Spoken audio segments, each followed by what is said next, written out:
Ceci est un livre audio autogénéré par Google. Collection Sciences criminelles. Sciences criminelles, collection dirigée par Robert Cariou. La collection Sciences criminelles se destine à la publication de travaux consacrés à l'analyse complexe du phénomène criminel. Multidisciplinaire par définition, elle a vocation à promouvoir les réflexions critiques portées par les disciplines impliquées, dont l'angle d'approche spécifique enrichit la connaissance globale du crime, tant en ce qui concerne les protagonistes, infracteurs, victimes, société que les stratégies d'intervention sociale, prévention, répression, traitement. En France comme à l'étranger. Les contributions émanant de chercheurs, de praticiens de la justice ou du travail social empruntent la forme d'ouvrages de doctrine, de recherche collective ou d'actes de rencontres scientifiques. La collection s'enrichit par la publication d'un traité de sciences criminelles, multi-auteurs, qui présente sous la forme de manuels les principales disciplines qui composent les sciences criminelles. Philosophie criminelle, criminologie, politique criminelle, droit criminel, procédure pénale, criminalistique, médecine légale et victimologie. Ouvrage paru. YC. Quero, la gouvernance nodale du réseau de la sécurité locale 2017. IDREANRIVETTE, la personnalisation de la peine dans le Code pénal 2005. D. Dérivois, psychodynamique du lien drogue-crime à l'adolescence 2004. Monsieur Jacou dire, justice réparatrice et médiation, convergence ou divergence 2003. Monsieur Korn, ces crimes dits d'amour 2003. Aboulet dire, victime, de l'image à la réalité 2003. F. Archer, le consentement en droit pénal de la vie humaine 2003. LMVILLERBU dire, dangerosité et vulnérabilité 2003. Ercario à Gaudreau dire, l'aide aux victimes 20 ans après 2003. Ercario dire, victime du traumatisme à la restauration. Volume 2 2003. J.P. Cyr dire, panorama européen de la prison 2002. H. Conchon, l'évolution des nullités de l'instruction préparatoire 2002. P. Aubry, les sectes, aspects criminologiques 2002. Ercario Dessala dire, œuvre de justice et victimes volume 1 2001. Monsieur Borne Pétis dire, délinquance juvénile et famille 2001. Monsieur Vaillant J.P. Leblanc dire, nouvelle problématique adolescente 2001. À Bernard Ercario dire, les politiques publiques interministérielles d'aide aux victimes 2001. Ernerac J. Castagnède dire, la protection judiciaire du mineur en danger 2000. C. Cardet, le contrôle judiciaire socio-éducatif 2000. PMBANZOULOU, la réinsertion sociale des détenus 2000. Ercario jeune délinquant. À la recherche de la socialisation perdue 2000. Le ME accent aigu mauricide. Par Vanessa Koumdeissake. Présenté et soutenu publiquement le 27 mars 2017 dans le cadre d'une thèse pour l'obtention du grade de docteur en droit privé et sciences criminelles à l'Université de Paris 8, Vincennes-Saint-Denis, devant le jury suivant.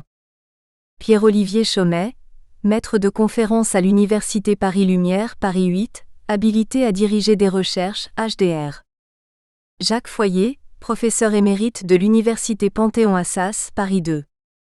Gérard MEMETEAU, professeur émérite à l'Université de Poitiers, rapporteur. Catherine PUIGELIER, professeur à l'Université Paris-Lumière, Paris 8, directeur de recherche. Gilles AOULCORMEIL, professeur à l'Université de Bretagne occidentale, rapporteur. Remerciements. C'est avec une grande joie que j'aimerais remercier et rendre hommage aux personnes qui ont contribué directement et indirectement à la réalisation de la présente thèse. Il est légitime de remercier à la fin d'un tel travail ma directrice de thèse, la professeure Catherine Puygelier, pour sa disponibilité, sa patience et sa rigueur. Ses conseils avisés m'ont permis de découvrir les fabuleux plaisirs de la recherche. Ils ont été et resteront des moteurs de mon travail de chercheur. Je remercie tous les membres de mon jury ainsi que les rapporteurs pour le temps qu'ils ont accordé à la lecture de cette thèse. J'adresse toute ma gratitude à mes amis, mes collègues, les membres de l'Église du Havre qui m'ont aidé, encouragé, soutenu dans les moments de doute. Enfin, Les mots simples étant les plus forts, j'adresse mon affection à toute ma famille, en particulier mes parents Catherine et Guillaume Koumdi-Seik pour leur amour, leur sacrifice et leur soutien à mon égard. Malgré mon éloignement géographique depuis de nombreuses années, je ressens chaque jour leur amour. Merci d'avoir fait de moi ce que je suis. Je remercie également mes 4 sœurs Viviane, Laetitia, Ivan et Paola. Une pensée pour terminer ces remerciements à la personne la plus importante de ma vie, mon Seigneur et Sauveur Jésus-Christ. Sans ma foi en ce dernier, cette thèse n'aurait jamais vu le jour. PREFACE. Il est grave de s'attaquer à ce qui constitue l'intime d'un peuple. Comme le rappelle Vanessa Koumdi-Seik dans sa thèse consacrée au mémoricide, la mémoire est homme et elle le distingue de l'autre. Une distinction paradoxale dans un pays où la mémoire de l'un s'associe à la mémoire de tous et où ce qui est individuel devient collectif. Le terrain est dans ces conditions attirant pour le belligérant qui entend toucher à bout portant, faire mal ou installer sa propre mémoire dans celle d'un État envahi. Il est à peine besoin de rappeler, pour ce qui concerne les livres ou les mémoires écrites, les destructions des écrits confucéens par Qin Shi Huang, de la bibliothèque d'Alexandrie, même si l'origine de la disparition de celle-ci reste controversée, de la bibliothèque du Congrès, de la bibliothèque de l'Université catholique de Louvain, des archives nationales de Dublin ou des archives nationales d'Irlande, de la bibliothèque universitaire d'Alger, de la bibliothèque nationale et universitaire de Sarajevo. Sachant que le vol des mêmes livres peut à l'inverse constituer un butin de premier choix, ou que les livres ne sont pas les seuls objets d'un mémoricide. Vanessa Koumdi-Seik aborde ces points avec prudence et intelligence. Elle construit pas à pas, bien plus qu'elle ne souligne, un droit du mémoricide partagé entre un droit à la mémoire et un devoir de mémoire. Elle articule ses pensées autour de l'identification et du régime juridique du crime de mémoire. La mémoire est fragile en s'inscrivant dans un temps qui l'affaiblit ou l'érode. Elle est versatile en s'inscrivant dans un événement qui la transforme ou la reconstruit. Elle est polymorphe en s'inscrivant dans un oubli par interférence qui la sature ou l'emporte. L'auteur n'ignore pas que le trop-plein d'informations sur la mémoire ou sur le passé peut aussi être une source de destruction de la mémoire. Face à ces subtilités, il existe des règles écrites et des règles non écrites, des lois, des coutumes. Et plus encore la Convention de Genève de 1949, la Convention de La Haye de 1954, qui tente tant bien que mal de retenir le passé. Un passé qui, lorsqu'il est massacré, marque un drame national et international interpellant toutes les disciplines du droit, et plus exactement le droit pénal, le droit culturel, le droit patrimonial, le droit des archives, les droits de l'histoire. Vanessa Koumdi-Seik tisse alors, dans ce kaléidoscope juridique constitué tout à la fois d'une reconnaissance, on pense à l'acte d'accusation du procureur du tribunal pénal international de l'ex-Yougoslavie dans la double affaire Radovan Karadzic et Ratko Mladic, d'une insuffisance de reconnaissance, voire d'une absence de reconnaissance du mémoricide, des liens entre la haine et la culture, la vengeance et la politique. Elle peint un contexte international constitué de personnes et de biens. Quelles sont ces personnes ? Il s'agit des auteurs des mémoricides, des guerriers, des terroristes, face à des vaincus, des victimes, qui savent que la mémoire est un enjeu social et un enjeu politique et qu'elle est susceptible d'être manipulée. Ils savent également que la mémoire peut être matérielle ou immatérielle. L'autodafé marquant dans le dernier cas autant les esprits qu'il détruit les livres par le feu. Le mémoricide est psychologique et il désire annihiler par une violence collective poussée jusqu'à l'extermination définie comme suit : c'est nous ou eux. Alain Renaud et Geoffroy Lauveau écrivent que les potentiels d'ensauvagement ou de bestialisation actualisés par des individus commettant les pires meurtres et infligeant les pires souffrances à d'autres individus peuvent en effet toujours être représentés, à tort ou à raison, comme constituant des exceptions, ce qui est en revanche très difficile, voire impossible quand il s'agit de déchaînements collectifs ou de violences de masse engageant de vastes groupes humains à l'échelle d'une culture, d'une ethnie, voire d'un pays entier. Vanessa Koumdi-Seik développe cet ensauvagement ou cette bestialisation au travers d'un mémoricide qui est, outre collectif, volontairement destructeur. Il importe sous l'angle génocidaire d'exclure l'autre de la vraie humanité. Alain Renaud et Geoffroy Lauveau affirment à cet égard que, même si l'intentionnalité n'est pas exprimée nommément, Elle transparaît dans l'insistance sur la visée d'un groupe et sur la manière dont son élimination s'accomplit selon un plan coordonné d'action conçu comme des objectifs, à l'opposé, donc, de ce qui serait une conflictualisation correspondant à une explosion purement irrationnelle de violence ou à un entremêlement de motivations non unifiées dans une intention. La multitude et l'intentionnalité conduisent de fait Vanessa Kumdisek à s'interroger sur la réalité juridique d'un mémoricide. Le sujet est tellement délicat, ou en quelque sorte subjectif ou intériorisé, qu'elle questionne le massacre du souvenir en tant que crime reconnu ou méconnu, en tant que crime réprimé ou ignoré. Le mémoricide porte et l'on répond à la question « Quels sont ces biens, sur des biens meubles ou des biens immeubles, lesquels emportent des droits intellectuels ?»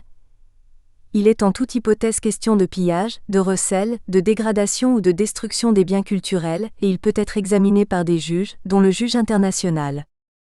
Il reste cependant complexe ou incertain.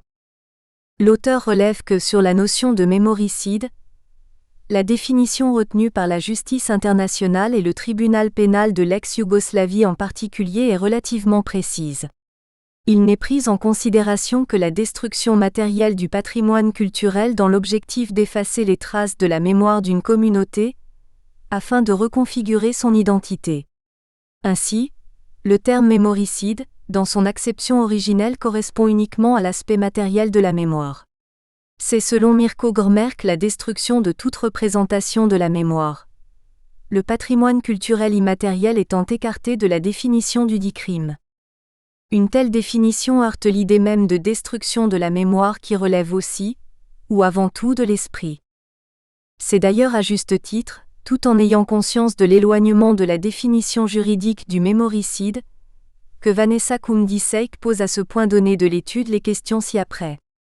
Peut-on parler de mémoricide dans toute manipulation ou instrumentalisation de la mémoire ? Peut-on légalement refaire l'histoire au point de la détruire ? Le législateur peut-il commettre un mémoricide ? En d'autres termes, peut-on parler d'une guerre des mémoires provoquée par une multiplication des lois mémorielles ? Doit-on considérer le désir d'une société de construire une mémoire collective comme un acte de mémoricide ? Le mémoricide peut accompagner ou peut s'identifier, dans tous les cas le haut génocide, le haut crime de guerre ou le haut crime contre l'humanité. Il a pu être qualifié de crime contre l'humanité. La gravité de celui-ci pourrait-elle amener à l'émergence d'un crime autonome, qu'il soit ou non de masse, celui d'un crime culturel ou d'un crime contre l'identité ? Mais il y a plus. Le mémoricide peut survenir en période de paix sur le territoire d'un pays, ou en dehors du territoire de celui-ci. L'acte de terrorisme en constitue un exemple caractéristique. L'attaque d'un symbole culturel situé à de nombreux kilomètres du territoire principal d'un État touche le cœur de ses habitants.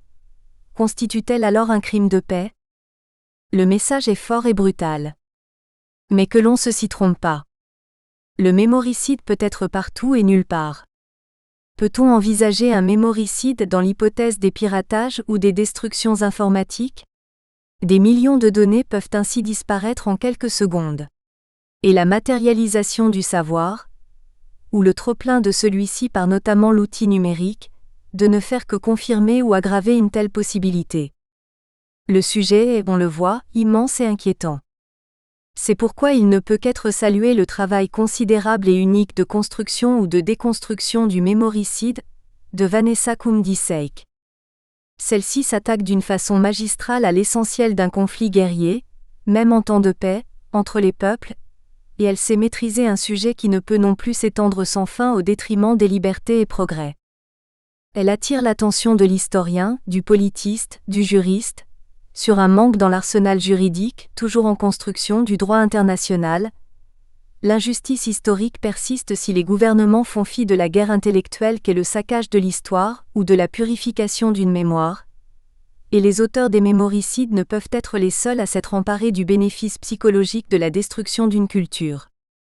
On appréciera tout particulièrement les développements de l'auteur relatifs aux restitutions matérielles, quand les biens existent encore et que leur restitution est possible, lesquelles se différencient des restitutions intellectuelles ou des tentatives de restitution intellectuelle, avec par exemple des lois mémorielles ou une justice transitionnelle, avec des commissions vérité. Mais que l'on ne s'y trompe toujours pas. Il ne sera jamais possible, s'agissant des restitutions intellectuelles, de restituer ou de réparer en totalité, par exemple l'invisibilité pendant des siècles des femmes en histoire ou en sciences. Du mémoricide au féminicide, il peut n'y avoir qu'un pas. C'est notamment pour l'avoir fait comprendre que la thèse de doctorat Vanessa Koum-Disseik occupe une place fondamentale au sein de la doctrine juridique française et internationale. Un livre aujourd'hui incontournable. Catherine Puygelier, professeure à l'Université Paris 8, Paris Lumière. Membre du laboratoire de droit social de l'Université Paris Panthéon-Assas.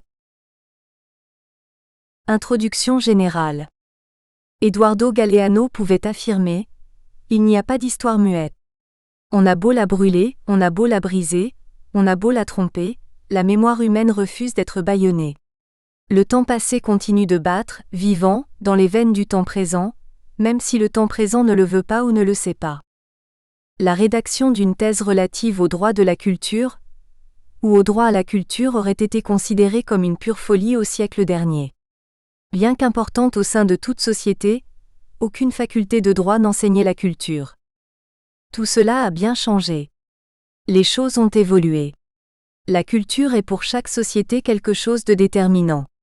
Et le droit a dû subir de profondes transformations pour tenir compte de cette notion. Ainsi, la consécration d'un droit à la culture a été tardive.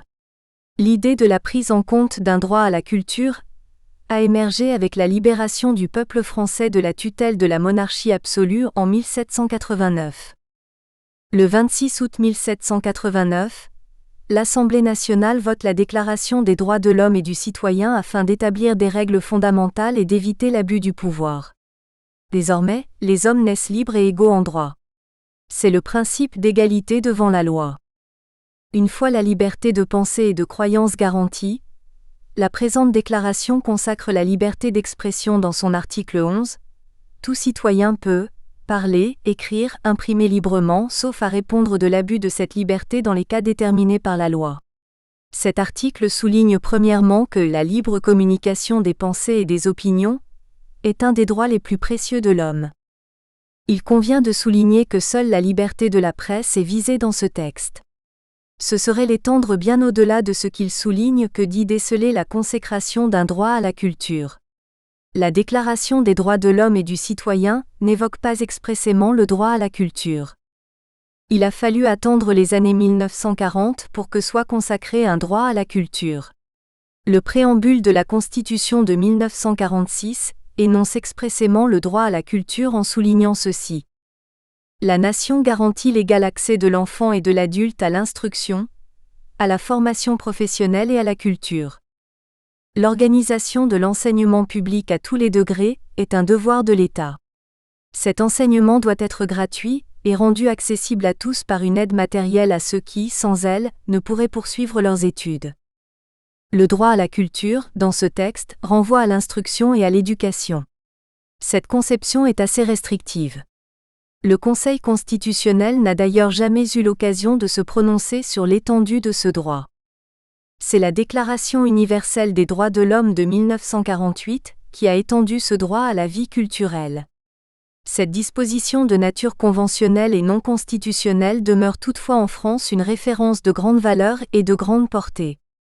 L'alinéa 1 de l'article 27 de la présente déclaration dispose : toute personne a le droit de prendre part librement à la vie culturelle de la communauté, de jouir des arts et de participer au progrès scientifique et aux bienfaits qui en résultent.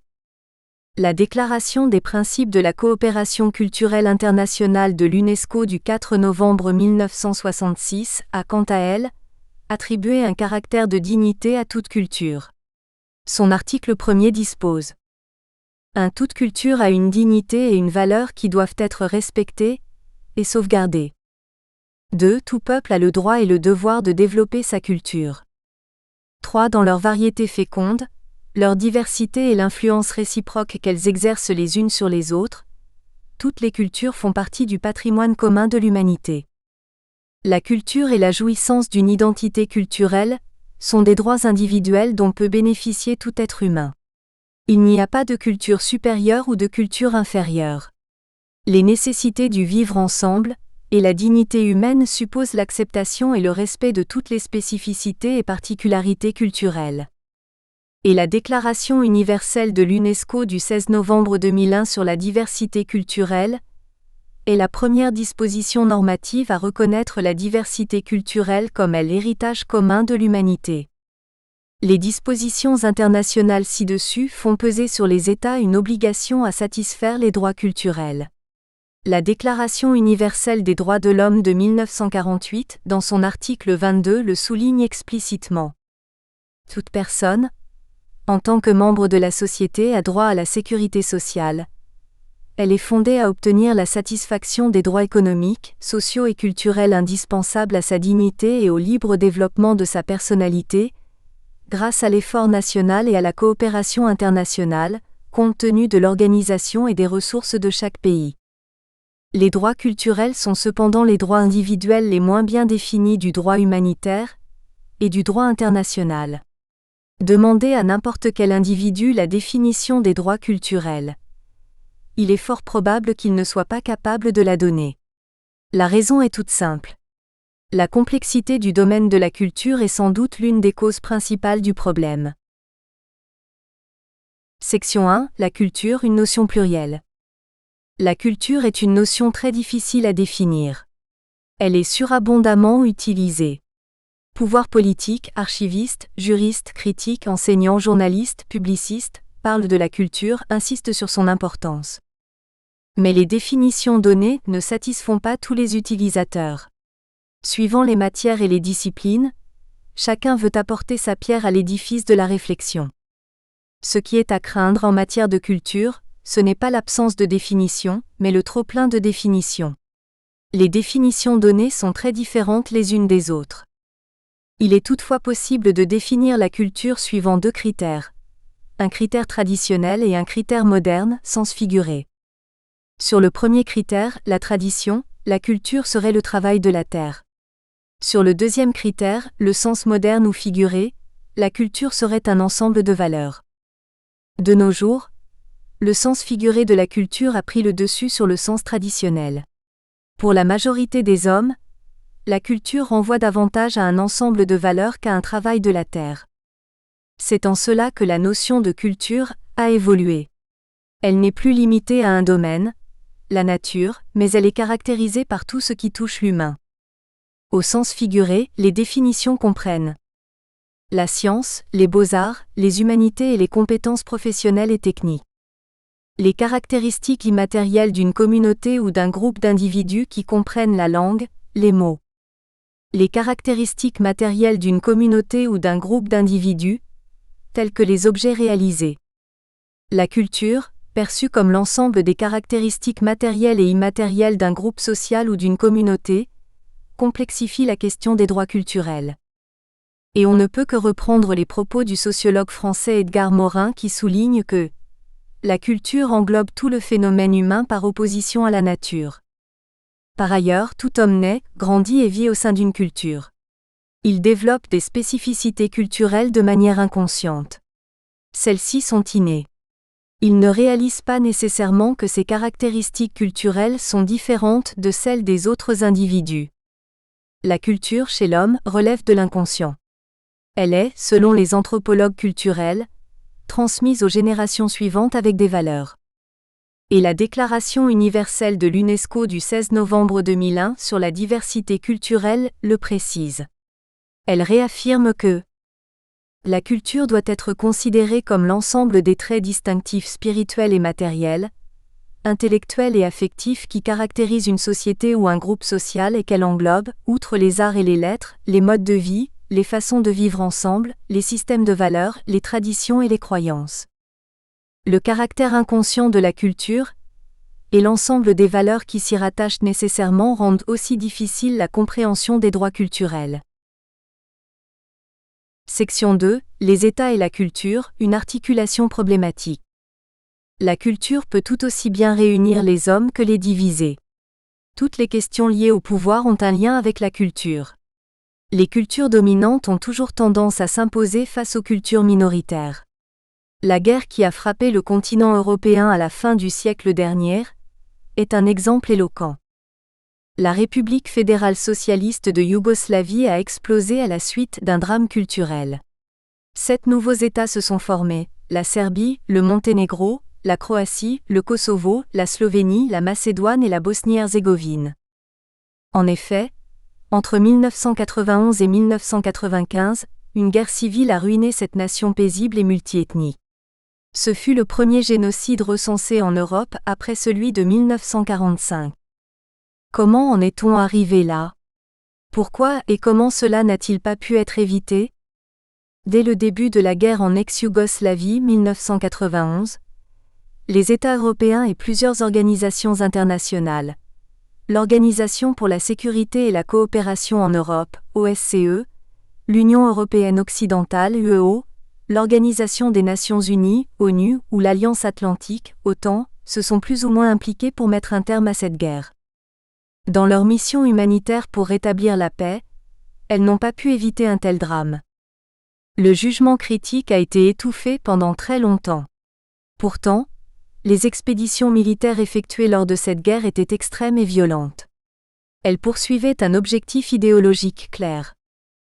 Un bref détour historique s'impose afin de mieux comprendre les sources idéologiques ayant inspiré cette guerre. La Yougoslavie, 1945 à 1995, était une nation multiethnique. Elle regroupait plusieurs groupes culturels très différents les uns des autres tels les Serbes, les Croates, les Slovènes, les Albanais. Malgré un héritage sanglant, les différents groupes ethniques vivaient dans la paix. Les différences religieuses ou ethniques ne soulevaient aucune inquiétude. Pourtant, les événements de la Seconde Guerre mondiale avaient laissé des traces dans l'ex-Yougoslavie.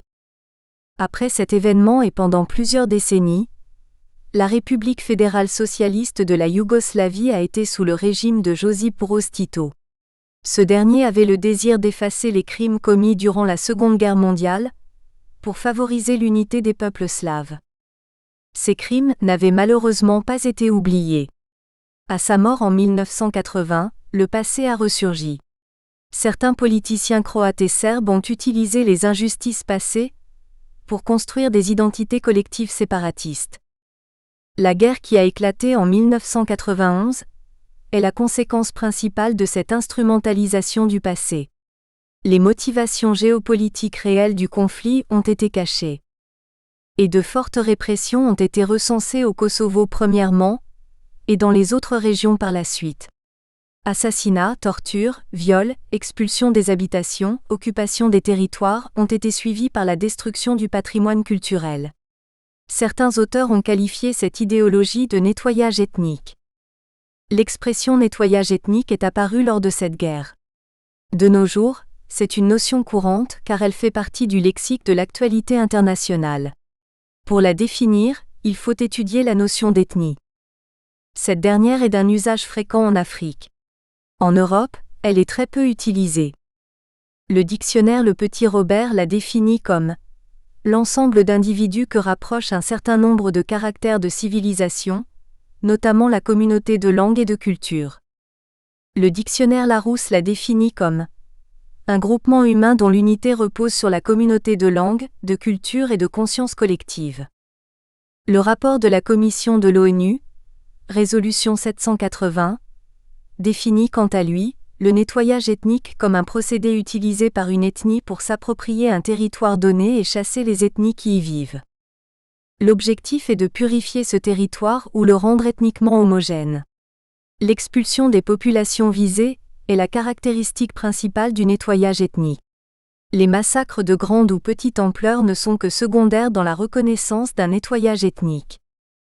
Cette expression a été cristallisée pendant cette guerre, en 1991.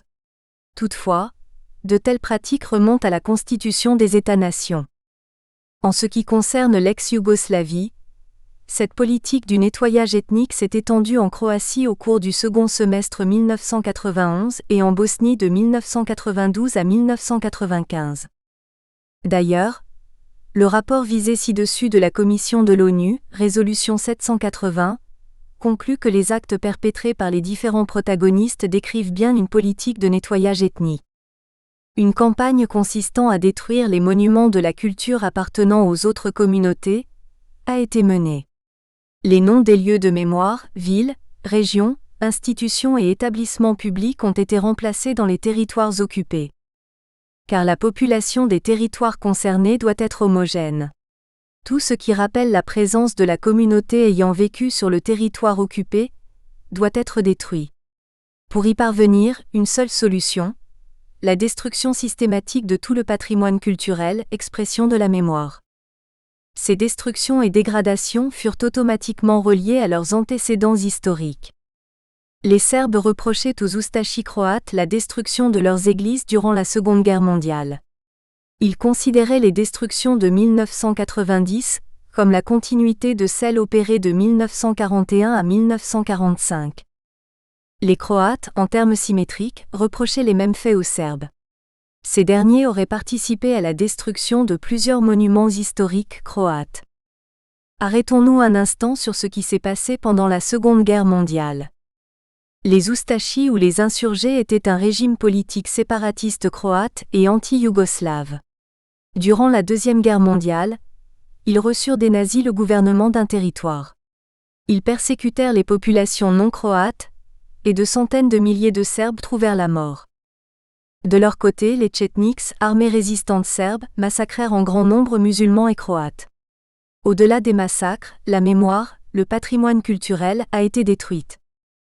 Un demi-siècle plus tard, le désir de vengeance était toujours présent chez certains protagonistes. Et le retour à la guerre au début de l'année 1991 ne fut pas une surprise. La destruction systématique des symboles culturels et religieux participe à une volonté d'éradiquer tout souvenir. Elle peut être qualifiée de nettoyage culturel ou encore de mémoricide, selon l'expression éloquente inventée par le professeur Mirko Gormek, dans son analyse de la guerre qui frappa l'ex-Yougoslavie. Le mode d'emploi est le suivant. Un village est attaqué, bombardé et occupé par l'armée. Quelques habitants sont tués, d'autres s'enfuient. Le village y compris le patrimoine culturel est pillé et détruit. Il sera accordé une attention toute particulière à ce crime. Car c'est le cadre problématique dans lequel est inscrite la présente thèse. Section 3, le mémoricide, un crime contre la culture. La notion de mémoricide n'est définie dans aucune convention internationale et aucun dictionnaire juridique. La création d'un mot nouveau était assurément nécessaire pour Mirko Gormek. Les autres mots devaient lui sembler impropres pour traduire cette réalité et cette exigence nouvelle. Le terme mémoricide lui a paru adéquat. Le terme génocide renvoie étymologiquement au grec génos, qui signifie genre, race, et au latin cader qui signifie massacre, tuerie. C'est la volonté d'extermination d'une race. Le terme mémoricide, quant à lui, provient du latin memoria, qui désigne en langue française aussi bien les souvenirs que les monuments historiques. C'est la destruction de la mémoire. Il ne s'agit pas de détruire physiquement une communauté ethnique ou une race, mais l'expression de la mémoire de cette dernière. Il y a ici un changement d'échelle. Bénédicte Tranjek définit le mémoricide comme la mise en place d'un nettoyage culturel. Ce serait la destruction des lieux qui accueillent ou symbolisent la vie dans une communauté hétérogène. Il se différencie du nettoyage ethnique et se rapproche du nettoyage territorial parce qu'il se traduit sur les lieux culturels. Selon l'historien de l'art et critique littéraire allemand Walter Benjamin, les biens culturels sont aussi bien un document de la culture qu'un témoignage de la barbarie. Le patrimoine et la société entretiennent une relation qu'il est impossible de négliger. Une réflexion sur cette relation est nécessaire pour assurer l'avenir du patrimoine aussi bien dans sa réalité matérielle, paragraphe 1, que comme un des concepts fédérateurs des sociétés contemporaines, paragraphe 2. Paragraphe 1. Le mémoricide et sa réalité matérielle. Traditionnellement défini comme un acte de destruction du patrimoine culturel, A. Le mémoricide peut aussi renvoyer à un acte de construction du patrimoine culturel, B. A. Le mémoricide est la destruction des biens culturels.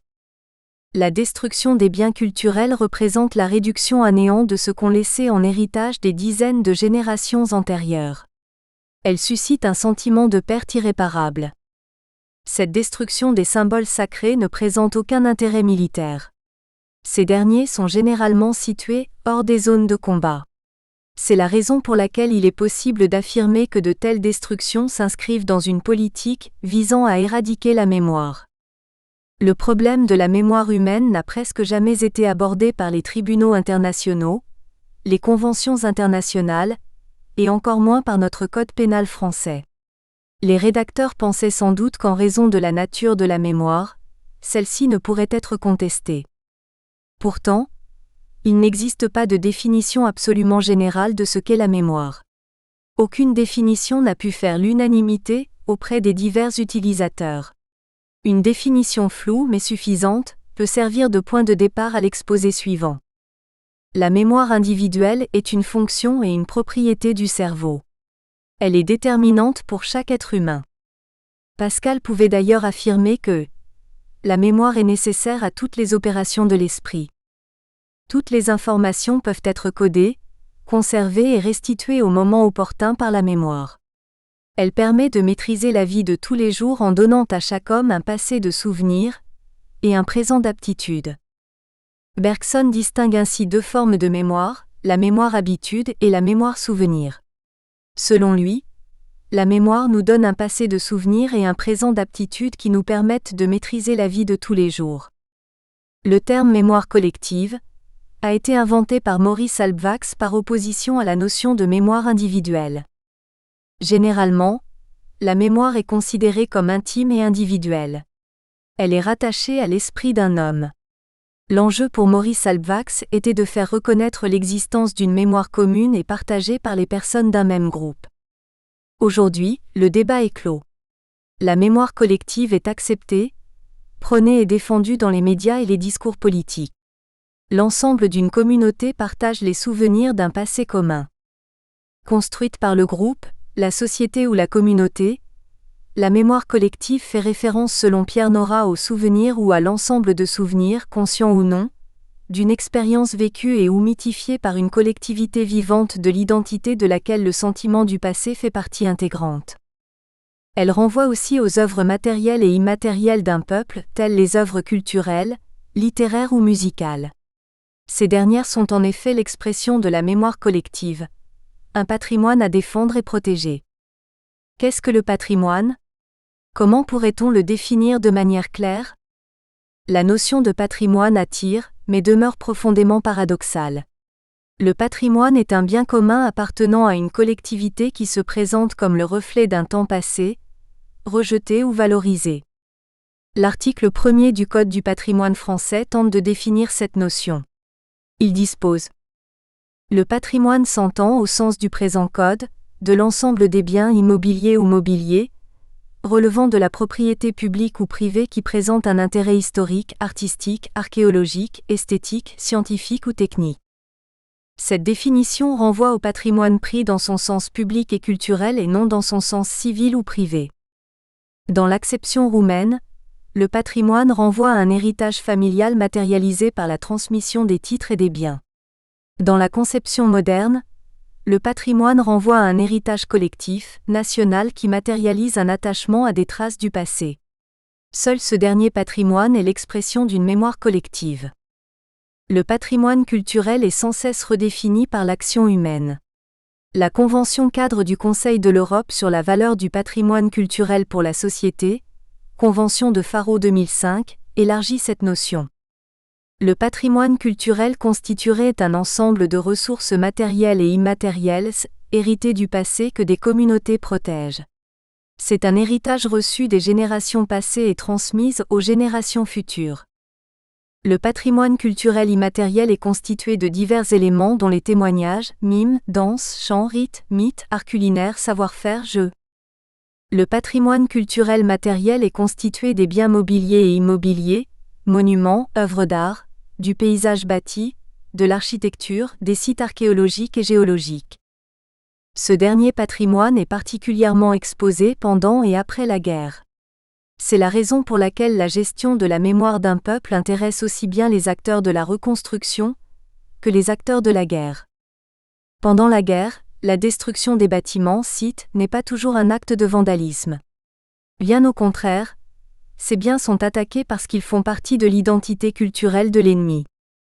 Le patrimoine et l'identité forment un couple. Ils peuvent garantir l'unité d'une communauté. Le bombardement du patrimoine culturel national de l'ennemi est une stratégie bien réfléchie. En l'absence de guerre, le patrimoine d'un groupe ethnique ou culturel éclaté ou rejeté peut politiquement représenter l'ennemi. Il est pour cette raison attaqué et détruit. La destruction du patrimoine culturel n'est sans doute pas aussi pernicieuse que la mort d'êtres humains. Mais ces pertes caractérisent une identité culturelle pour les communautés attaquées. Ces biens sont dès lors des cibles militaires justifiées. Conseil de l'Europe, 1993, doc. 6756, page 3 à 4. En effet, la destruction systématique du patrimoine culturel a un effet non négligeable sur les communautés. La place de l'inscription spatiale et paysagère de la mémoire dans la construction d'une identité nationale n'est plus à démontrer. Les travaux de Pierre Nora sur les lieux de mémoire sont des exemples éloquents. Qu'est-ce que l'identité nationale ?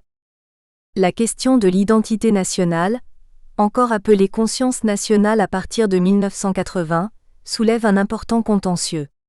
Notion floue, critiquée et encore très controversée, elle pourrait être définie comme un sentiment d'appartenance politique à une nation. Elle désignerait ainsi l'ensemble des points communs des membres d'une nation. Toutefois, la définition des points communs formant l'identité nationale est délicate. Cette définition varie avec le temps et selon les gouvernements. Ces points communs sont parfois inspirés du droit du sang et parfois du droit du sol. C'est la raison pour laquelle l'identité nationale est une notion très complexe. Il en est de même de l'identité personnelle, culturelle. L'identité nationale fait l'objet de permanentes interprétations, et accent aigu interprétation. C'est une quête perpétuelle, une notion d'importance capitale pour les États souhaitant créer une nation. Or, si on ne se souvient pas de ce qu'on est, on ne sait pas qui on est. Au cours des siècles, nous avons vu que lorsqu'un groupe ou une nation tente de soumettre un autre groupe ou une autre nation, la première chose qu'il fait est d'essayer d'effacer les traces de sa mémoire pour reconfigurer son identité. Le propos est fort, mais il est vrai. L'identité et la mémoire sont liées. Et personne ne peut le contester. La mémoire humaine peut consolider, renforcer un sentiment identitaire comme elle peut la fragiliser, la défaire ou l'éreinter. Le même raisonnement peut être appliqué à un groupe d'individus. La mémoire peut renforcer ou fragiliser une identité commune. Catherine Puygelier le souligne d'ailleurs. L'identité d'une nation est liée à son histoire. La priver de la mémoire qui permet de la construire, l'identifier, la rationaliser s'ouvre à une reconfiguration de son identité. Un autre crime a également pour finalité la destruction de l'identité culturelle d'un groupe. Il s'agit de l'ethnocide. Une distinction entre le mémoricide et l'ethnocide se doit d'être faite. Le terme ethnocide apparaît dès 1944 comme un synonyme du génocide. Raphaël Lemkin, l'inventeur du concept du génocide, cite ce terme dans une note de son ouvrage « Axis Rule in Occupied Europe ». Washington, Carnegie Endowment for International Peace, Department of International Law 1944, page 674. Il considère que sous certaines circonstances, l'ethnocide est un génocide. Pourtant, il est clair que de nos jours l'ethnocide se différencie du génocide même s'il convient de souligner qu'une destruction exclusivement culturelle est rare et exceptionnelle. Contrairement au génocide qui se définit comme la destruction physique d'une race, l'ethnocide renvoie la destruction de l'identité culturelle d'un groupe de manière violente ou non. Il désigne la destruction de l'ensemble des caractères sociaux et culturels d'un groupe ethnique par un groupe ethnique plus puissant. Ce terme a été utilisé pour la première fois pendant la Seconde Guerre mondiale. Mais de telles pratiques existent depuis plus longtemps.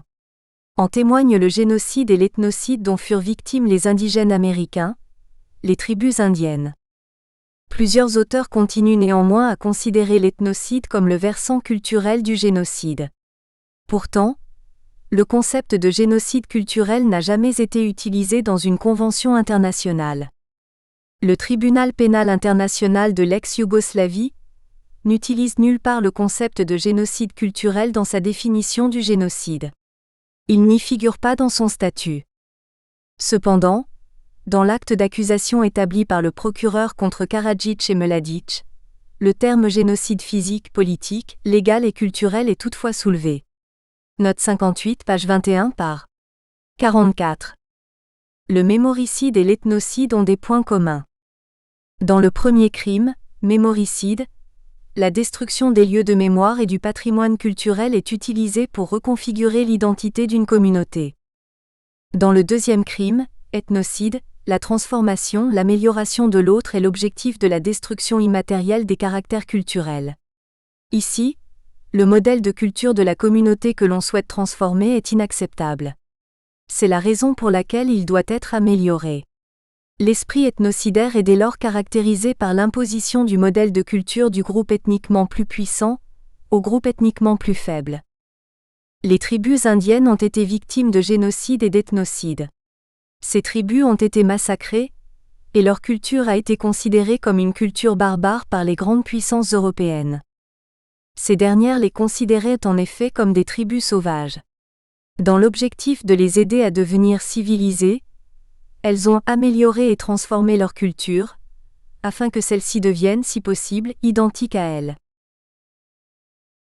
B. Le mémoricide et la construction d'un patrimoine culturel. Tout comme le nettoyage ethnique, le terme mémoricide a été cristallisé lors de la guerre qui frappa l'ex-Yougoslavie de 1991 à 1995. Durant cette guerre, des centaines de monuments historiques et sites d'intérêt culturel ont été détruits. Les mémoricides ont dès lors été rattachés aux actes de destruction. Mais n'est-il pas possible de considérer certaines constructions comme des actes de mémoricide ? Les seules destructions matérielles sont-elles suffisantes pour appréhender les mémoricides ? Est-il possible d'élargir les caractéristiques du mémoricide ? Le marquage de l'espace peut être la conséquence aussi bien des actes de destruction et de démolition que des actes de construction et d'aménagement. La production et la destruction des monuments légitiment et rappellent le pouvoir en place sur un territoire. Pierre Bourdieu l'a d'ailleurs mis en exergue. Il souligne le fait que l'architecture puisse devenir un vecteur spatial de la guerre. Ainsi, le mémoricide pose d'autres questions que la seule destruction du patrimoine culturel. La construction du patrimoine culturel peut être aussi la source de l'effacement d'une mémoire collective. Les auteurs du mémoricide, après avoir détruit tout ce qui rappelle la mémoire d'une communauté, peuvent poursuivre leur processus de reconfiguration d'identité en érigeant ou en construisant des monuments permettant de marquer sur ce territoire leur présence. Bénédicte Tranjek développe cette idée. Selon elle, il est possible d'effacer une mémoire collective par la construction des monuments de la haine. Car les seules destructions et démolitions des monuments ne peuvent suffire pour effacer la mémoire urbaine. Le mémoricide se produit aussi dans la construction de monuments que dans la destruction. Une mémoire collective peut donc être effacée, et cela même en l'absence d'un conflit armé. Et la construction d'un patrimoine culturel commun a été utilisée depuis le siècle dernier comme un moyen d'étayer et d'affirmer une unité collective au sein d'un État.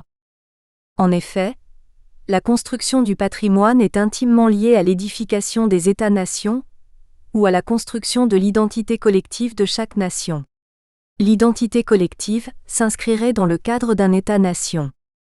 Ce désir étatique de construire une mémoire collective a parfois conduit à des abus. Parce que la nation permet d'unifier les différentes collectivités et de faciliter le rôle de l'État considéré comme un moteur du développement, un lien est malheureusement fait entre la langue, le peuple, l'identité, la culture et la nation. La notion de nation est complexe et ambiguë. Le professeur Soulier soulignait que le mot nation est typiquement de ceux qui n'ont pas de sens mais des emplois. Le sens moderne d'une nation renvoie à celui de peuple. Il est utilisé pour désigner un groupe de personnes qui partagent la même origine. Si les deux notions renvoient à une communauté humaine, une différence, parfois contestée, peut être faite entre les deux termes. Les causes naturelles déterminent l'appartenance à un peuple, tandis que les considérations politiques déterminent l'appartenance à une nation. Un peuple est une communauté de personnes présentant une similitude de caractère physique, culturel. Une nation, en revanche, peut enfermer plusieurs peuples qui ont politiquement et volontairement choisi d'appartenir à un même État. En Europe et partout ailleurs, La plupart des États regroupent un ensemble de peuples différents qui, pour des intérêts dynastiques, économiques ou politiques, furent forgés en une nation unie. Une nation est donc généralement multiculturelle.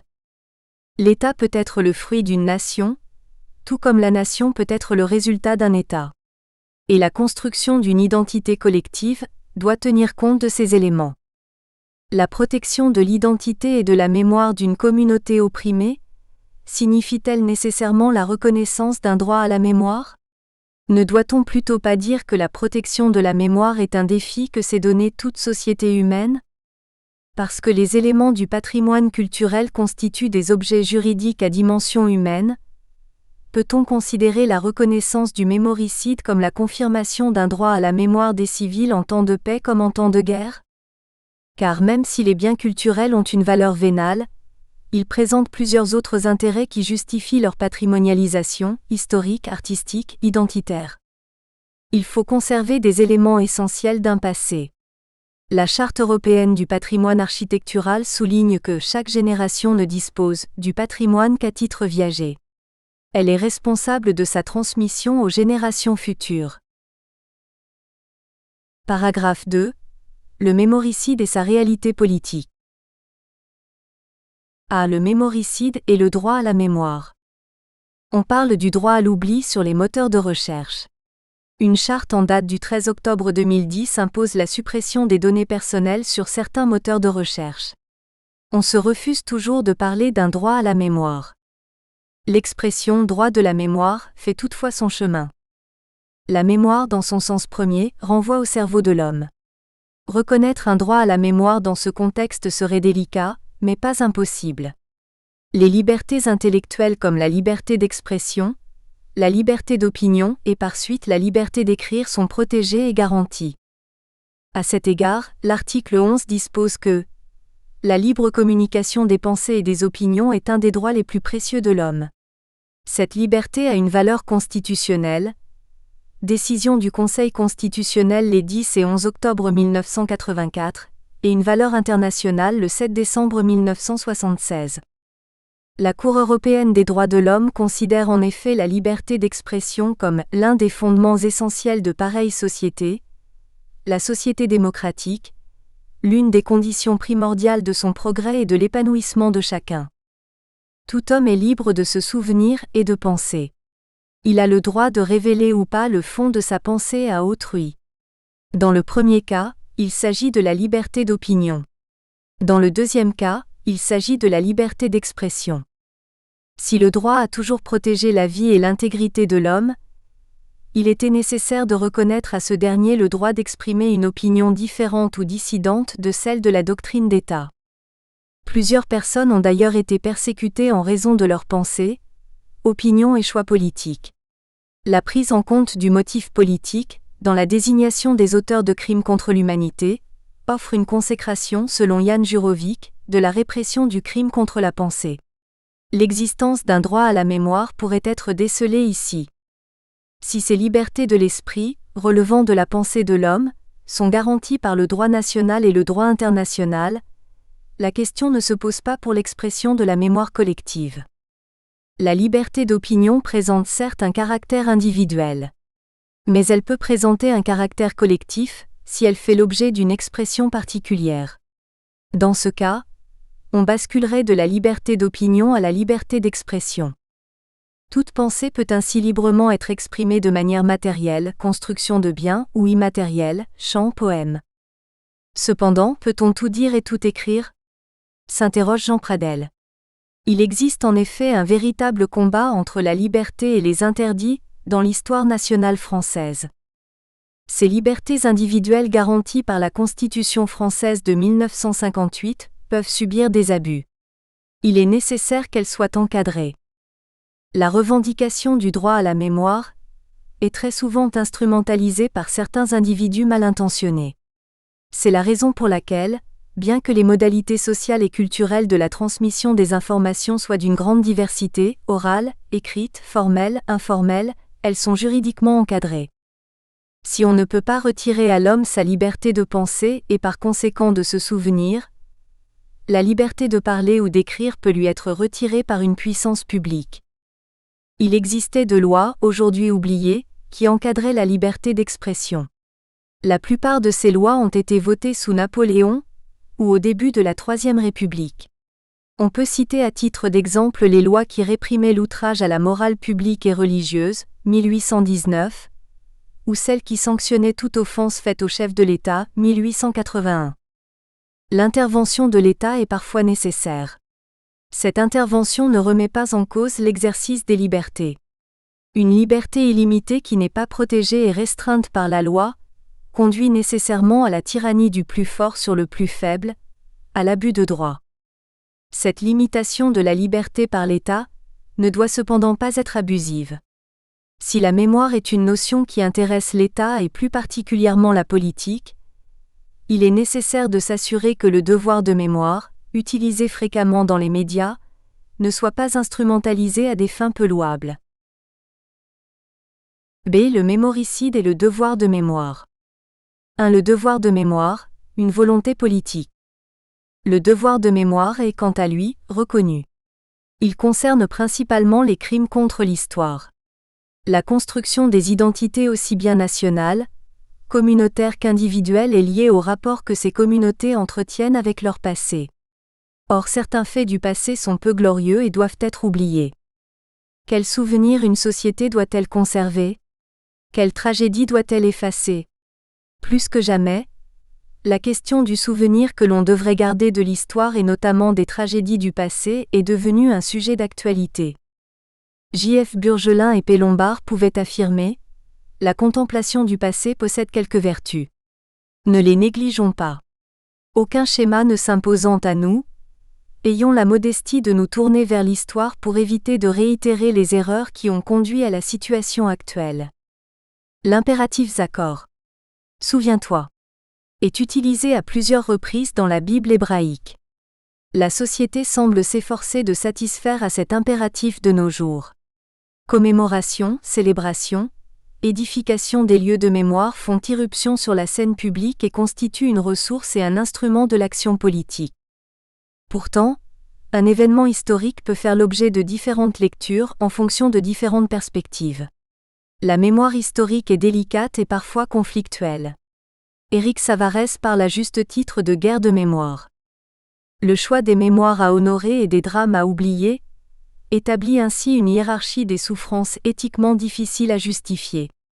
S'il appartient au peuple de déterminer sa mémoire, il ne peut correctement le faire que grâce aux recherches de l'historien. Il est cependant arrivé que le législateur, le juge et le gouvernement se soient immiscés dans le champ de recherche de l'historien, et par conséquent dans le domaine de la mémoire.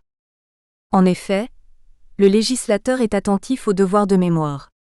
En témoignent notamment les lois mémorielles, la loi Guesso du 13 juillet 1990 sur le génocide juif, la loi du 29 janvier 2001 sur le génocide arménien, la loi Taubira du 21 mai 2001 sur l'esclavage, la loi du 23 février 2005 portant reconnaissance de la nation en faveur des Français rapatriés.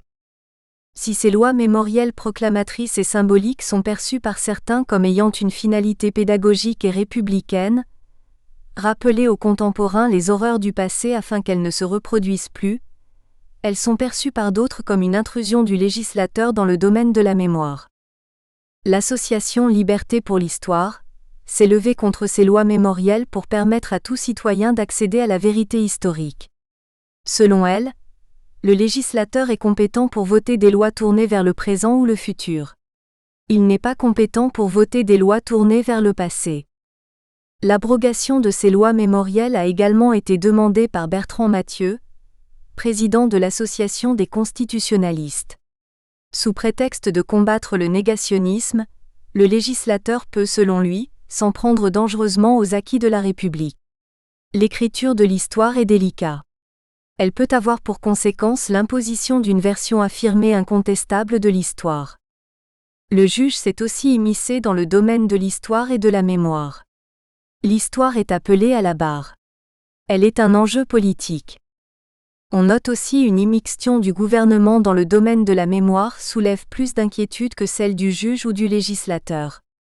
Pour répondre aux exigences d'une société à un moment précis de son histoire, une telle immixtion peut être une manipulation du passé en fonction des objectifs catégoriels. 2. Le devoir de mémoire et le risque de manipulation de celui-ci. La mémoire collective peut être instrumentalisée et manipulée. Pour autant, peut-on parler de mémoricide ? Faut-il que derrière le mémoricide se trouve nécessairement une volonté et une politique visant à éradiquer la mémoire d'une société ? La lecture officielle de l'histoire, le choix des mémoires à honorer ne constituerait-il pas aussi un acte matériel de mémoricide dans la mesure où il contribuerait à la perte d'un passé, à la perte d'une forme de mémoire, à une entrave à la liberté de se souvenir, à une manipulation de la mémoire ? La Yougoslavie, de sa création en 1945 à sa disparition au début des années 1990, a elle-même été fondée sur une amnésie. Après la Deuxième Guerre mondiale et pendant plus de 40 ans, les autorités du pays ont, pour préserver l'unité nationale, passé sous silence les exactions faites à certaines ethnies. La création d'un État devait réconcilier les ethnies vivant sur le territoire. Pourtant, des générations entières ont été élevées dans l'ignorance et le silence de leur histoire. En réalité, la grande amnésie a eu des effets négatifs. Elle a empêché les mémoires douloureuses des différentes communautés de se confronter, et donc de se comprendre. Le désir d'oubli des victimes a justifié le silence sur les assassinats, et couvert la violence perpétrée dans l'État. Karadzic, accusé de mémoricide par le tribunal pénal international de l'ex-Yougoslavie, exerçait la fonction de psychiatre. Le psychiatre traite les maladies qui touchent l'âme et l'esprit. Il peut donc manipuler la mémoire. La manipulation de la mémoire peut également avoir les mêmes effets que l'éradication de la mémoire. Et il est plus facile de manipuler la mémoire d'une communauté que de l'éradiquer totalement. Quelle que soit la politique mise en œuvre pour éradiquer la mémoire d'un peuple, d'une nation, cet objectif peut-il être atteint ? En d'autres termes, peut-on effacer la mémoire d'une communauté ? Cette dernière question taraude notre esprit. Section 4. La reconnaissance juridique du mémoricide. Dans l'affaire citée ci-dessus, Karadzic-Mladic, le juge du tribunal pénal international de l'ex-Yougoslavie, en 1996 a admis que la qualification de crime contre l'humanité et de génocide était justifiée au regard des faits recensés. Ces actes et faits sont contraires aux conventions de Genève et aux lois et coutumes de la guerre. Les témoins experts auditionnés par le procureur et le juge ont toutefois mentionné à plusieurs reprises le terme mémoricide, pour expliquer la particularité de certaines destructions culturelles. Paragraphe 1. Le rôle des juridictions spéciales internationales. Après les deux guerres mondiales, plusieurs conflits armés se sont succédés. De nombreuses infractions et violations de droit international n'ont pas pu être sanctionnées. La communauté internationale ne disposait pas d'organes juridictionnels efficaces pour répondre à ce besoin. Tout cela a bien changé. Le développement d'un droit humanitaire a poussé le Conseil de sécurité à créer un tribunal pénal international de l'ex-Yougoslavie, pour le conflit armé qui a frappé l'Europe de l'Est. Il a ensuite créé le tribunal pénal international pour les crimes perpétrés au Rwanda. Pour la première fois dans l'histoire de l'humanité, une entité représentant l'entière communauté internationale, et non pas seulement un groupe de puissances victorieuses, a réussi à instituer une justice pénale internationale. Il était enfin mis un terme à l'impunité. Car ceux qui commettaient de telles atrocités bénéficiaient autrefois d'une impunité. Et cela ternissait l'image de l'ordre juridique international. La création des deux tribunaux internationaux respectivement pour l'ex-Yougoslavie et le Rwanda a eu des effets dépassant la simple répression des crimes. À cette époque, les statuts de ces tribunaux ne fournissaient que très peu d'explications sur les crimes qu'ils devaient sanctionner. La jurisprudence pénale internationale était en effet relativement pauvre et limitée. Les juges ont dû jouer un rôle considérable. En effet, le Conseil de sécurité a élaboré le statut de ces tribunaux spéciaux. Il a laissé du fait de l'urgence dans laquelle s'inscrivait leur création le soin aux juges d'élaborer leur règlement de procédure et de preuve, mais aussi d'apporter une expertise sur le fond des règles de droit en vigueur. Très peu connu en 1990, Le droit international humanitaire a été renforcé par une multitude de décisions et jugements rendus par les deux tribunaux. Ces décisions de justice ont éclairé, enrichi et laissé un héritage non négligeable aux juridictions internationales postérieures. Les deux tribunaux ont en effet ouvert la porte à la création d'une Cour pénale internationale permanente. Celle-ci est devenue réalité 5 ans plus tard. Cette jurisprudence, très riche, constitue un précieux héritage susceptible d'être mis à profit par la CPI. Paragraphe 2. L'héritage des juridictions internationales dans la définition de certains crimes. La CPI est le fruit de négociations interétatiques. Son droit applicable a été défini dans son statut. Elle peut tenir compte de l'héritage des tribunaux antérieurs aussi bien dans le domaine substantiel que procédural. Et la détermination des éléments de certains crimes par la Cour laisse envisager la reconnaissance implicite du mémoricide. Sur les sources de la CPI, l'article 21.1, droit applicable du statut dispose ceci. 1. La Cour applique a en premier lieu le présent statut, les éléments des crimes et le règlement de procédure et de preuve. B. En second lieu, selon qu'il convient, les traités applicables et les principes et règles du droit international, y compris les principes établis du droit international des conflits armés. C. À défaut, les principes généraux de droit dégagés par la Cour à partir des lois nationales représentant les différents systèmes juridiques du monde, y compris, selon qu'il convient, les lois nationales des États sous la juridiction desquels tomberait normalement le crime, si ces principes ne sont pas incompatibles avec le présent statut ni avec le droit international et les règles et normes internationales reconnues. 2. La Cour peut appliquer les principes et règles de droit telles qu'elle les a interprétés dans ses décisions antérieures. Le juge doit en premier lieu appliquer le statut et le règlement. L'alinéa 2 du présent article met l'accent sur la possibilité pour le juge de tenir compte de l'interprétation faite dans ses décisions antérieures des principes et règles. Ici, la jurisprudence dont il est question est celle de la Cour et non celle des tribunaux ad hoc.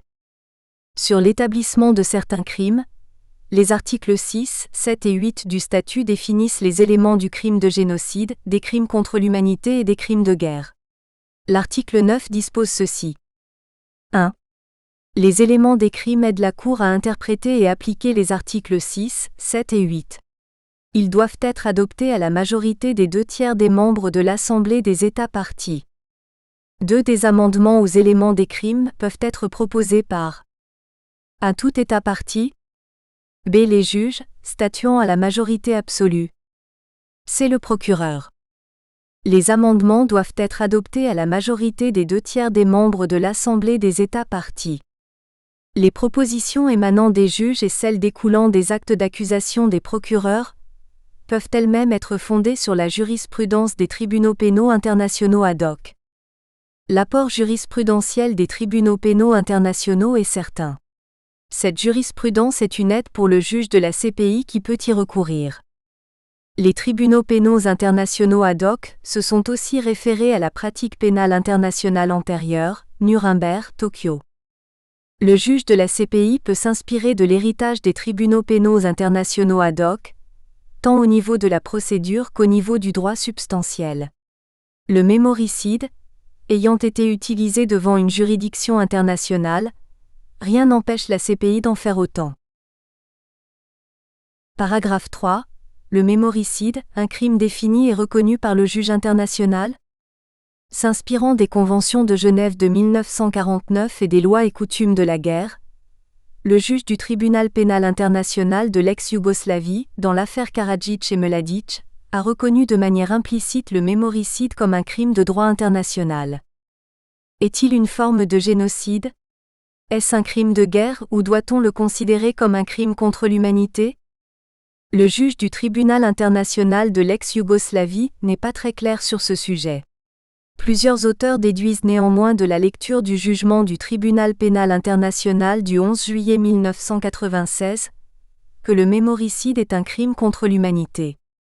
Matteo Fiori affirme que l'appropriation illégale de biens, le pillage de ces derniers, la destruction de maisons et celle de lieux de culte sont des actes qui violent les lois et coutumes de la guerre. Ce sont aussi des infractions graves aux conventions de Genève et pour crimes contre l'humanité.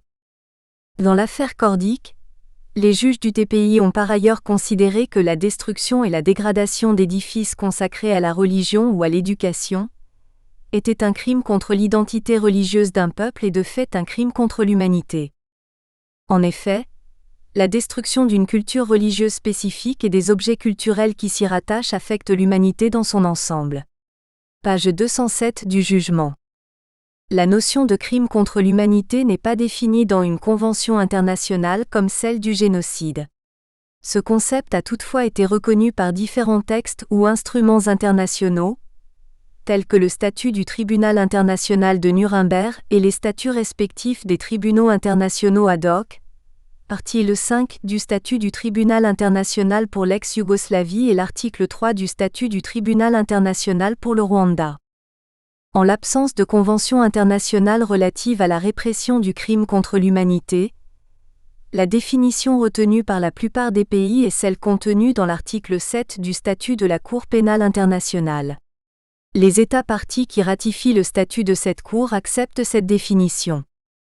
Or, ce statut élabore une liste non exhaustive d'actes commis dans un contexte particulier, la volonté de mettre en place une attaque généralisée ou systématique contre une population civile et la matérialisation de cette dernière. Si le mémoricide est absent de la liste, l'article 7 du statut de la CPI se termine par une définition ouverte qui qualifie de crime contre l'humanité tout acte inhumain de caractère analogue à ceux énoncés précédemment causant intentionnellement de grandes souffrances ou des atteintes graves à l'intégrité physique ou à la santé physique ou mentale. Cette disposition invite à l'élargissement de la notion de crime contre l'humanité. Bien qu'il porte une atteinte aux intérêts de l'humanité, il serait peut-être préférable de recourir à une incrimination spécifique pour le mémoricide. Le recours à la notion de crime contre l'humanité pourrait paraître inadéquat. C'est un réceptacle juridique large, dans lequel il est possible de ranger toutes les atteintes aux intérêts de l'humanité. Mais ne devrait constituer un crime contre l'humanité que les crimes qui se rattachent directement à l'homme. Et le patrimoine culturel est indirectement lié à l'homme. Section 5. La répression du mémoricide. Il peut paraître paradoxal que le mémoricide ait été reconnu dans les années 1990. À cette époque, le monde a vu se développer en informatique le principe de sauvegarde des données. Celui-ci favorise la transmission des informations et la protection de la mémoire. Les données peuvent être enregistrées, dupliquées et mises en sécurité de manière durable sur des supports informatiques, disques durs, clés USB, CD, à des fins légales ou historiques. On parle alors d'archivage. La loi du 3 janvier 1979 relative aux archives est la première loi française à proposer une définition légale à cette notion. Les archives sont l'ensemble des documents, quelle que soit leur date, leur forme et leur support matériel, produits ou reçus par toute personne physique ou morale, et par tout service ou organisme public ou privé dans l'exercice de leur activité. La loi sur les archives du 15 juillet 2008 abroge celle de 1979. Elle a été codifiée au livre 2 du Code du patrimoine, qui regroupe toutes les dispositions législatives en matière d'archives. Elle reprend cependant l'essentiel de l'ancien texte et propose la définition suivante. Les archives regrouperaient l'ensemble des documents, quelle que soit leur date, leur lieu de conservation, leur forme et leur support. En temps de guerre, les destructions porteront presque toujours sur une catégorie de biens matériels culturels. Or, les données informatiques couchées sur des supports relativement petits sont tout aussi importantes que les monuments. Elles sont plus fragiles, mais moins exposées à tous les risques découlant d'une guerre. La mémoire d'un peuple, fixée sur divers supports, doit être transmise aux générations futures. Chaque État se doit donc de la protéger et de la sauvegarder, car elle fait partie de son identité. Chaque homme porte aussi en lui-même une mémoire. Il existe des monuments et biens publics, et des monuments et biens privés. Ces derniers furent longtemps ignorés par le droit. Pourtant chaque individu, chaque famille ont sa propre histoire, sa propre mémoire. Cette histoire privée se matérialise aussi au travers des objets, des biens, des écrits, des témoignages d'un temps passé. Ainsi, dès lors qu'un seul homme survit à une guerre, à un génocide, il peut à lui tout seul transmettre à la génération future son histoire, sa mémoire. Dès lors, si la mémoire ne peut être effacée, le mémoricide ne peut être atteint et n'a par conséquent pas de raison d'être. Car le patrimoine culturel se trouvera toujours reconstruit. L'histoire nous prouve que plusieurs biens détruits ont fait l'objet d'une reconstruction. Dans les cas où la reconstruction a été impossible, le rappel de leur existence rend difficile l'affirmation selon laquelle la mémoire peut être complètement détruite. Et on ne peut sanctionner un crime qui n'existe pas. À moins que ce soit l'intention d'éradiquer la mémoire en détruisant le patrimoine culturel d'une communauté qui constituerait le mémoricide, la finalité de la destruction du patrimoine culturel, à savoir la perte totale de la mémoire et de l'héritage, important peu.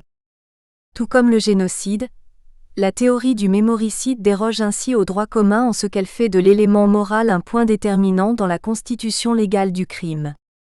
Le problème est de savoir si l'intention mémoricidaire suffit, ou si en plus un seuil quantitatif est matériellement requis pour que les éléments de l'infraction soient réunis.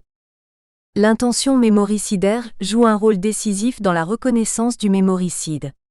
En effet, c'est l'intention de détruire le patrimoine culturel d'une communauté qui est décisive. Le nombre de biens culturels détruits n'est pas un élément déterminant de l'infraction. Rien n'interdit par conséquent de qualifier un crime de mémoricide alors qu'un seul bien culturel a été détruit, ou du moins que les actes de destruction soient très peu nombreux. Cette thèse est audacieuse. Apporter la preuve d'une telle intention est difficile. L'élément matériel peut toutefois permettre de prouver l'intention mémoricidaire. Les mémoricides se matérialisent généralement par des actes commis à une échelle tellement vaste et grave que l'intention de leurs auteurs peut en être déduite. Comment réprimer un tel crime ? Quelle sanction pourrait compenser le mal résultant de la commission d'un crime qui porte une atteinte peut-être irrémédiable à la mémoire ? Confronté à de tels crimes, comment le juge peut-il en mesurer la responsabilité et la peine ? Plus de 15 années après l'acte d'accusation délivré contre Mladić et Karadzic par le tribunal pénal international de l'ex-Yougoslavie, cette affaire a enfin été jugée. On ne sait toujours pas quelles sont les sanctions du mémoricide. Ce crime n'ayant plus été soulevé par le procureur dans l'acte d'accusation modifié. En effet, le 18 mai 2000, le procureur a réduit le nombre de chefs d'accusation. Il n'a conservé que les plus graves. Cet acte d'accusation modifié n'utilise plus la notion de mémoricide. Dans le désir de clôturer cette affaire, le procureur a pris la décision de réduire les chefs d'accusation et de modifier par conséquent l'acte d'accusation. Le mémoricide doit-il être puni d'une incarcération pénale, d'une indemnisation financière ou de l'obligation de reconstitution du patrimoine culturel, si cela est encore possible, d'une communauté ? Il incombe à la justice pénale internationale de juger les criminels de droit international. Cependant, le droit pénal n'est plus le seul droit applicable en matière de crimes de droit international. Le droit civil est de nos jours convoqué pour permettre la réparation du préjudice subi par les victimes de crimes de droit international. Cette justice a été convoquée pour la spoliation des Juifs durant la Seconde Guerre mondiale. Les descendants d'esclaves, les populations colonisées souhaitaient également être indemnisées de leurs préjudices. Pourtant, les actions qui ont abouti sont rares et les sommes allouées ont été symboliques. Peut-on réparer les crimes de l'histoire ? Comment réparer ces crimes ? L'indemnisation financière est-elle suffisante pour satisfaire les victimes ? L'histoire est-elle un préjudice indemnisable ? La justice ne rentre-t-elle pas dans une forme de marchandisation ? L'intrusion de la justice civile en matière de crimes de droit international risque de multiplier les réclamations et de paralyser le contentieux de la justice. Une telle transposition du droit civil aux relations politiques a une valeur symbolique et un effet de reconnaissance. Cependant, la reconnaissance renvoie davantage à la politique qu'à la justice civile. Cette dernière a pour objectif de trouver des équivalences justes. Et comme le souligne Catherine Puygelier dans un article relatif au mémoricide, les réparations sont une manière de dépasser l'histoire sans l'humilier. Les biens sont une façon de traiter des personnes, sans trop les engager, de rapprocher des étrangers, voire d'anciens ennemis, mais pas de trop près. L'ambiguïté de la dette lui procure sa force. Elle aime les comptes justes, mais n'interdit pas la générosité, elle clôture le passé, mais sans injurier l'avenir. Le passé et l'avenir, deux notions qui se définissent contrario l'une de l'autre. Le passé renvoie à ce qui est advenu, tandis que l'avenir renvoie à ce qui adviendra. Chacune de ces deux notions suscite des craintes dans une société, le danger de rester enfermé dans le passé et la peur d'affronter le futur. Si nous n'étions pardonnés, explique Hannah Arendt, si nous n'étions délivrés des conséquences de ce que nous avons fait, notre capacité d'agir serait comme enfermée dans un acte unique dont nous ne pourrions jamais nous relever. Si nous n'étions liés par des promesses, nous serions incapables de conserver nos identités, nous serions condamnés à errer sans force et sans but. Ainsi, selon elle, le passé ne peut être soldé que par un acte de pardon. Cet acte permet de libérer une société. Le cas de l'ex-Yougoslavie est un exemple éloquent. Le passé n'avait pas été soldé. C'est la raison pour laquelle la guerre de 1991 à 1995 n'a pu être évitée. Du côté de l'avenir, elle suggère aux sociétés de créditer l'avenir par le biais de la promesse. Le pardon et la promesse sont deux notions qui permettent de réguler le temps juridique et social. Mais comment peut-on punir, réparer un crime si on ne se souvient de rien, si la mémoire a été complètement détruite? La répression et la réparation semblent en effet impossibles si la mémoire a été effacée. Mais cette dernière ne disparaît totalement qu'avec le massacre d'une communauté. Tous les hommes sont porteurs de mémoire. Et si un seul homme parvient à survivre à un génocide ou un massacre, il peut transmettre sa mémoire. Par ailleurs, le droit est mémoire. Et punir, c'est d'abord accepter de se souvenir. Face à de telles réalités, plusieurs réactions sont envisageables. Nous en citerons deux. La première réaction est l'oubli qui empêche toute réparation, et la deuxième réaction est le souvenir qui se voulait autrefois vengeance. Cette dernière hypothèse a été écartée. Le droit pénal s'est affranchi de la vengeance. La vengeance a pour objectif de punir un crime. Elle a pour inconvénient d'être faite de manière arbitraire, la loi du plus fort. L'établissement des règles de droit permet de juger, punir, se souvenir de manière juste et équitable. La mémoire ne doit pas servir de fondement à la vengeance. Il n'appartient pas à l'homme de se faire justice. Seule la loi est compétente pour définir et sanctionner les crimes. La mémoire permet de certifier ou d'établir les faits advenus, afin de donner une base légale au droit. Au sein d'une société, elle donne un sens au passé. Elle permet à une société de construire une identité commune. Par l'acte de mémoire, les sociétés entreprennent de répondre aux questions fondamentales et existentialistes de leur origine. Le passé digne de mémoire fonde l'identité collective. Et les souvenirs communs doivent dès lors être entretenus. Au cas contraire, la société serait toujours en quête de son identité.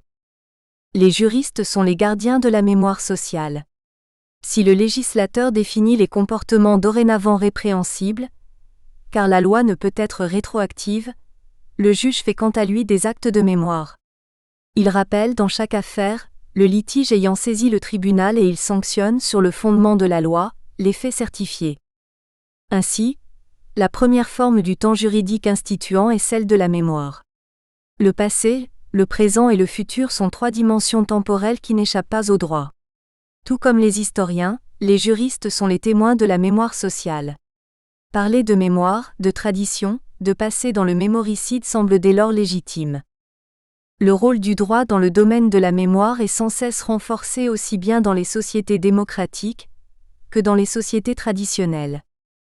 Dès lors, l'identification des éléments constituant le mémoricide, partie 1, permet de déterminer le régime juridique applicable, partie 2. Partie 1. L'identification du accent-aigu-moricide. Le terme mémoricide a été inventé par le professeur Mirko Grmk dans l'analyse qu'il fit de la guerre qui frappa l'ex-Yougoslavie. Pendant que celui de génocide culturel était préféré par certains spécialistes, ce professeur a choisi de nommer les actes recensés dans ce pays sous un terme nouveau, celui de mémoricide. Le mémoricide provient du mot latin mémorier. Dans la langue française, ce mot latin renvoie dans un sens commun au souvenir et à la mémoire. Dans un sens figuré, il désigne les monuments historiques. Tout au long de cette guerre, des centaines voire des milliers de monuments historiques, particulièrement chers au cœur des communautés assiégées, ont été détruits ou gravement endommagés. Les cibles matérielles ont été soigneusement choisies par les généraux, en fonction de leur valeur culturelle. L'armée a bombardé des chefs-d'œuvre artistiques tels que les cathédrales, les églises. Mirko Grmek souligne que bon nombre de ces actes de vandalisme ont été commis après l'occupation des lieux, et non dans les feux du combat.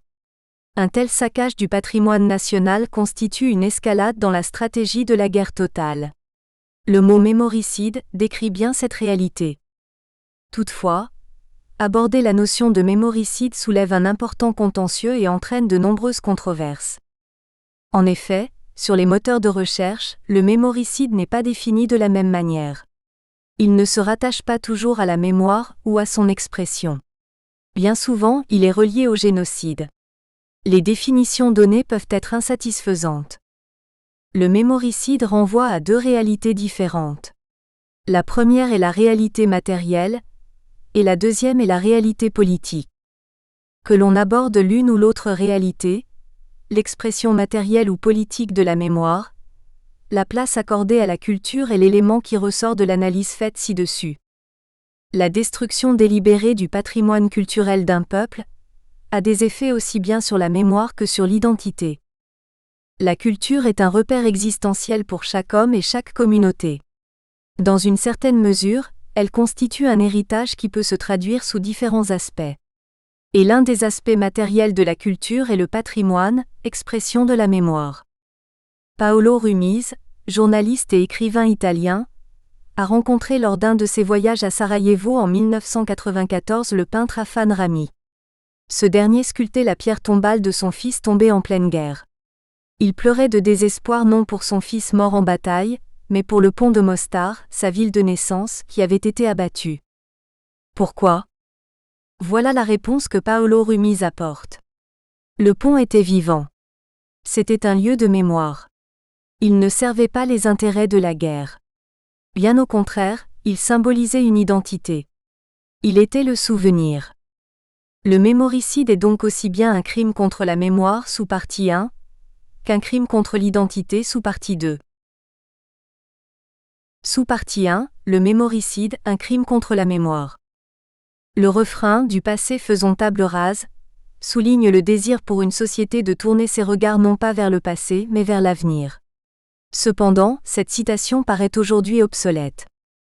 La mémoire est considérée comme un élément clé dans la construction de l'identité nationale. La nation doit penser et se souvenir. Le passé, l'expérience vécue des individus et des groupes se fixe dans des formes matérielles et immatérielles.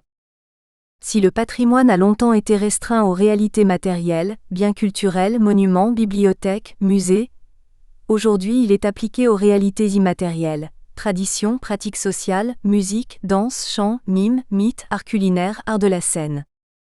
Le patrimoine matériel et le patrimoine immatériel sont devenus un sujet de contestation et de revendication.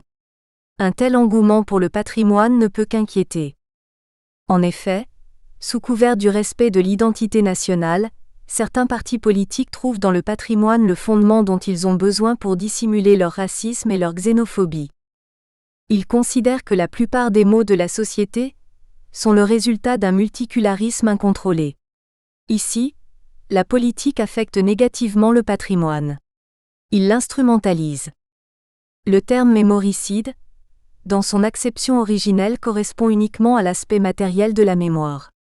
C'est selon Mirko Grmek la destruction de toute représentation de la mémoire, titre 1, le patrimoine culturel immatériel étant écarté de la définition du dit crime. Mais l'étude du mémoricide serait sans doute inaboutie, si une attention toute particulière n'était accordée à la réalité politique qui entoure le patrimoine. Il est incontestable que le patrimoine et la politique forment un couple.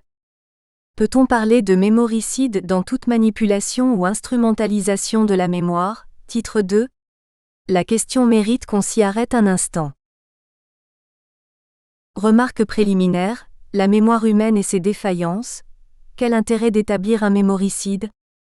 Le mémoricide ne concerne que l'expression de la mémoire collective. Il est toutefois important d'accorder à la mémoire individuelle une attention toute particulière dans l'étude du mémoricide. En effet, dans l'étude de ce crime, il est nécessaire de s'arrêter un instant sur un phénomène parfois subjectif et personnel, la mémoire humaine. Pourquoi s'attarder sur la mémoire humaine ou individuelle ?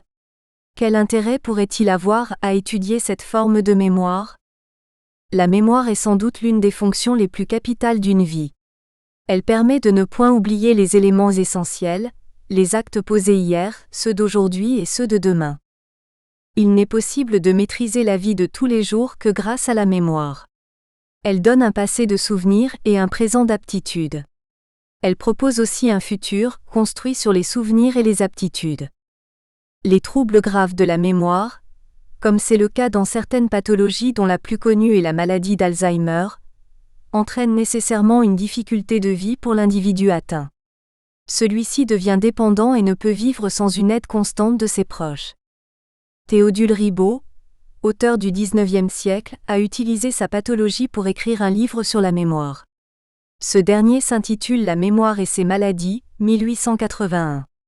Il a été récemment réédité et commenté par Serge Nicolas. Si l'un des plus importants apports scientifiques a été de relever que la mémoire ne se résume justement pas à un vécu subjectif, la mémoire n'est pas réductible au souvenir. La mémoire sera néanmoins étudiée dans cette partie comme un état de conscience se rapportant à un passé, lié bien sûr à une personnalité, à la capacité de reconnaître les éléments du passé comme des éléments d'un passé.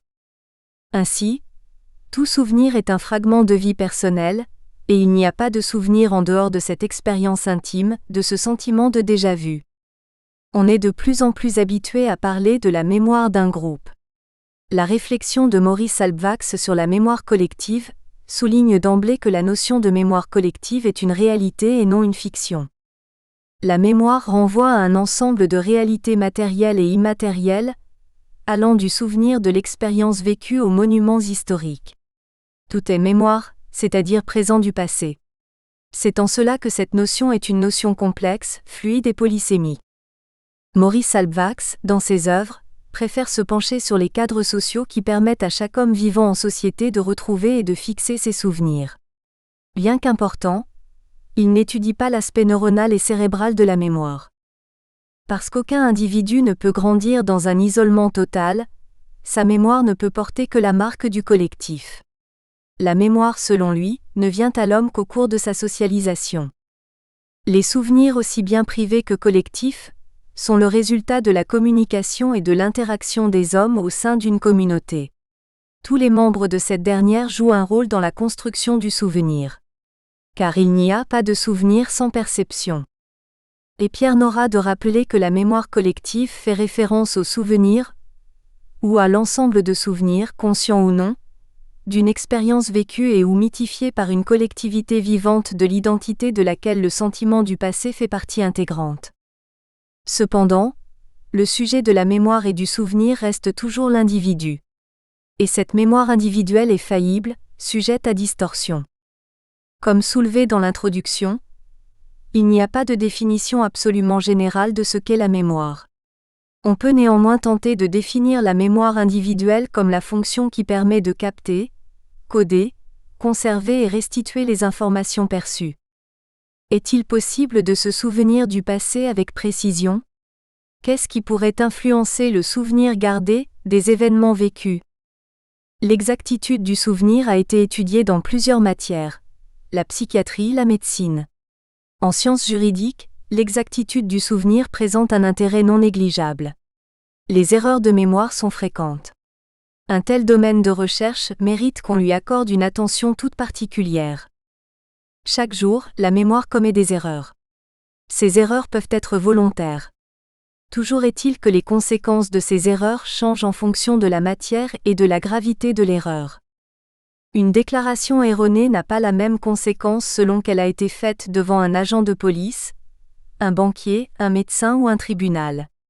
Un témoignage involontairement erroné peut avoir des conséquences irrémédiables. De nombreux innocents, accusés à tort d'avoir commis des crimes, meurtres, remplissent malheureusement les prisons. Plusieurs facteurs internes ou externes à l'individu sont à la source de telles erreurs. Ils affectent la qualité des informations que l'individu enregistre. Les émotions sont des facteurs internes qui peuvent influencer le souvenir gardé des événements passés. À la fin du XIXe siècle, Sigmund Freud est l'un des premiers médecins neurologues à s'intéresser au rôle des émotions dans le développement des individus. Le psychologue William James a aussi souligné son importance. Se souvenir de tout serait aussi fâcheux que ne se souvenir de rien. Il faudrait pour nous rappeler une portion déterminée de notre passé, exactement le temps qu'il fallut pour la vivre, et nous ne viendrons jamais à bout de penser. Il est nécessaire pour le cerveau d'effectuer une sélection. Et la valeur affective d'un événement permet de faire cette sélection. Comment expliquer qu'il soit plus facile de se souvenir d'un événement qui s'est produit, il y a plus longtemps qu'un autre? La réponse est toute simple. Les événements chargés en émotions sont plus faciles à retenir que les événements neutres. Il est plus facile de se souvenir d'un événement très excitant, comme une fête d'anniversaire surprise, ou traumatisant, comme un accident d'automobile, que d'un événement présentant peu d'intérêt émotionnel. Le rôle des émotions dans notre mémoire est dès lors très important. Ce rôle, quoique parfois positif, peut malheureusement être négatif. Une telle intrusion des émotions dans le domaine de la mémoire rend difficile la véracité des souvenirs. Face à un même événement, les réponses émotionnelles varieront en fonction des individus. Car la mémoire est le produit d'une traduction parfois approximative et arbitraire. Les convictions propres de chaque personne agissent dans l'interprétation des événements. Deux personnes, témoins d'un même événement, ne peuvent retenir exactement la même chose. La mémoire ne retient pas les faits, mais l'interprétation que l'on fait des faits. Partant de là, l'exactitude d'un souvenir ne peut être vérifiée que par un examen ou un raisonnement. Nous espérons que vous avez apprécié cet aperçu. Pour continuer à écouter ce livre audio sur Google Play Livres, utilisez le lien dans la description de la vidéo.